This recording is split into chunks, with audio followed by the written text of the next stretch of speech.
Situ Wanayasa memiliki cerita sejarah dan legenda yang menarik, serta beberapa kisah seram yang berkembang di masyarakat. Berikut beberapa di antaranya. Legenda Pasir Mantri. Pasir Mantri adalah sebuah pulau kecil di tengah Situ Wanayasa yang penuh kisah berharga.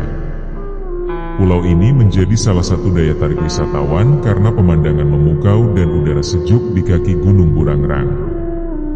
Makam Ra. Suryawinata. Di pulau kecil di tengah Situ Wanayasa juga terdapat makam Ra. Suryawinata, salah satu pendiri Kabupaten Purwakarta. Makam ini menjadi nilai sejarah yang edukatif bagi pengunjung. Cerita mistis Situ Bulaut. Meskipun Situ Bulaut berbeda dengan Situ Wanayasa, namun keduanya terletak di kawasan yang sama.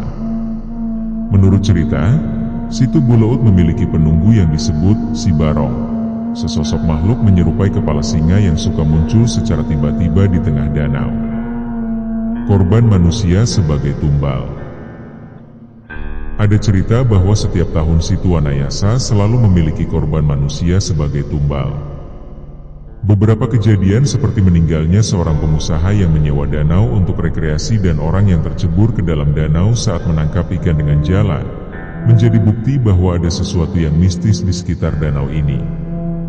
Namun, perlu diingat bahwa cerita-cerita tersebut mungkin hanya legenda atau cerita rakyat yang berkembang di masyarakat, dan tidak ada bukti pasti tentang kebenarannya.